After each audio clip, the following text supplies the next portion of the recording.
Muraho neza bwoko bw'Imana, twongeye kubaha ikaze muri kano kanya keza kahanditswe ngo. Ubu ngubu tugiye gukomeza no ku murongo wa 8 w'igice cya 6 cyo mu Kuva. Ubushize twari twarabye ku murongo wa 7 n'uwa 6.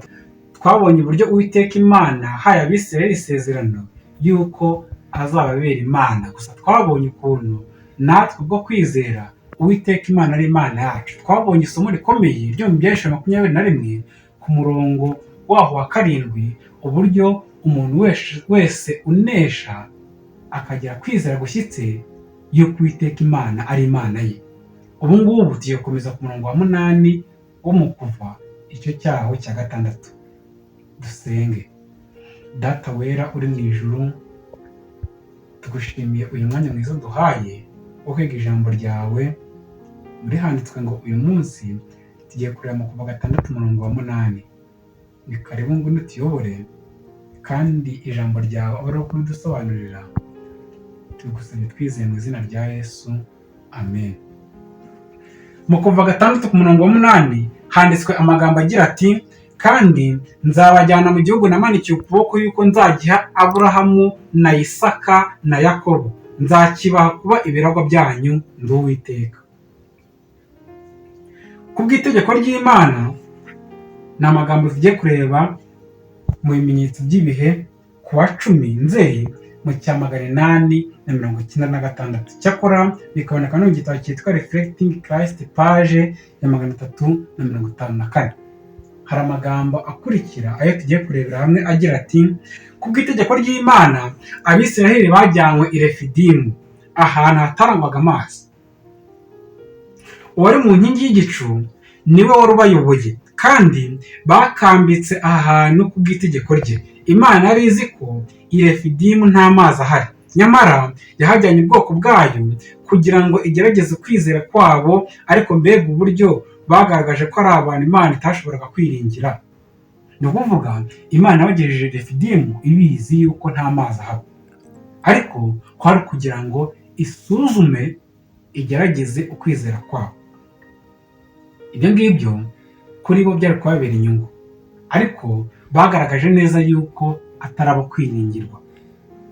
Abantu benshi muri iki gihe bibwira ko igihe batangiye imibereho yabo ya gikristo bazabona umudendezo ku byo bakeneye byose, kandi bakabaturwa ku birushya byose. Ariko umuntu wese wikorera umusaraba we agakurikira Kristo agera i Refidimu mu mibereho ye.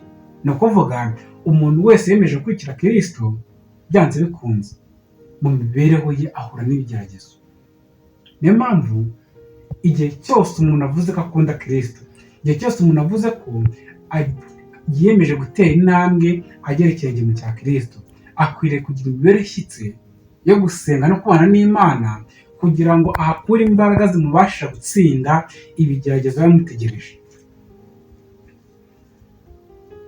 Ntabwo igihe cyose ubuzima bugizwe n'ubwatsi butoshye n'amasoko afutse. Ibicanege bitugeraho, ibiduhungabanya bikaza, ibizazane bidushyira ahantu haruhije ntibibura. Uko dukurikirana inzira ifunganye tugakora ibitubereye byiza nk'uko twibwira, tubona ko ibigeragezo biteye ubwoba bitugeraho. Nyamara nk'uko mu gihe cya kera Uwiteka yerekeje ubwoko bwe i Refidimu, niko ashobora guhitamo kuhatwerekeza natwe kugira ngo agerageze ubudahemuka n'ubunyangamugayo bwacu kuri we. Mu mbabazi atugirira, ntabwo igihe cyose adushyira ahantu horoshye cyane, kuko abigenje atyo mu kumva ko twihagije kwacu twakwibagirwa ko Uwiteka ari umufasha wacu mu gihe cy'amage. Ahubwo ashaka kutwigaragariza mu bibazo byacu bitunguranye no kuduhishurira ubuntu bwe adusesekazaho mu mibereho yacu itagira gifasha, bityo twige kwambaza Uwiteka kugira ngo adufashe nk'uko umwana atabaza se igihe yishwe n'inzara n'inyota. Tubibona mu bimenyetso by'ibihe ku wa 10 Nzeri mu cya 896. Ibi bigaragaza neza ko Imana yemera ko tugera mu bihe bikomeye kugira ngo twibuke kwiyambaza no kwitabaza, bityo twumve ko ukubaho kwacu gushingiye ku Mana. Nk'uko umwana yumva ko igihe cyose ageze mu bihe bikomeye akwiriye kwiyambaza ise igihe yishwe n'inzara n'inyota. Naho ku murongo wa 9 igice cya 6 cyo mu Kuva handitswe amagambo agira ati: Mose abwira Abisirayeli ibyo maze babuzwa kumwumvira n'umubabaro mu mitima yabo utewe n'uburetwa bw'agahato. Ni ukuvuga Mose amaze kubamenyesha ubutumwa bw'Imana, Abisirayeli ntabwo bahise babwakira. Kubera iki? Ni ukubera ko uburetwa bwari bumereye nabi, agahato kari kabaremereye. Niyo mpamvu bananiwe kumva ibyo Uwiteka Imana yababwiye. Iyo dusomye amagambo aboneka mu gitabo cyitwa Kugira ngo mumenye, paji ya 278, dusoma amagambo agira ati: igihe turi mu kababaro ntidukwiriye gutekereza ko uburakari bw'Uwiteka buri kuri twe.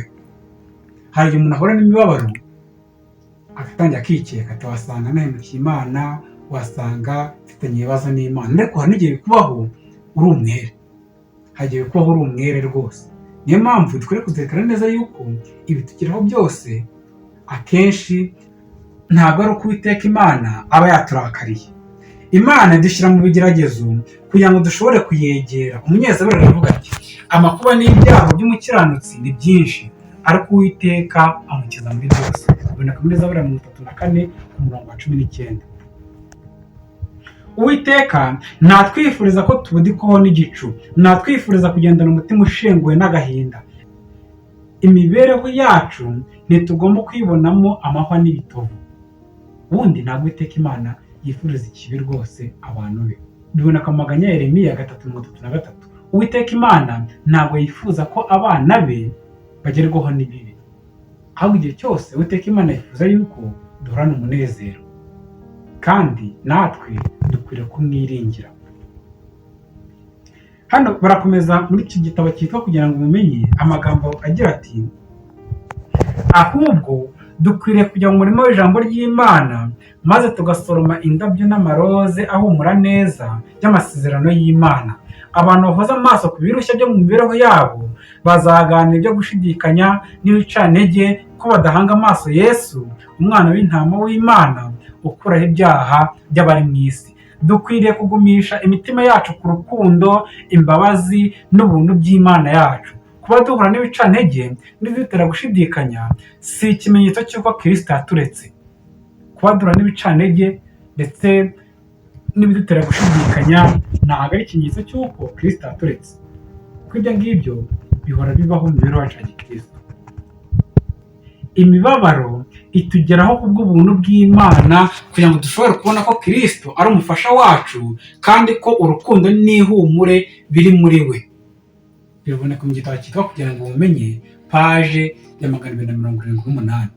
Uwiteka Imana atubashishije kubona ibintu nk'uko we abireba.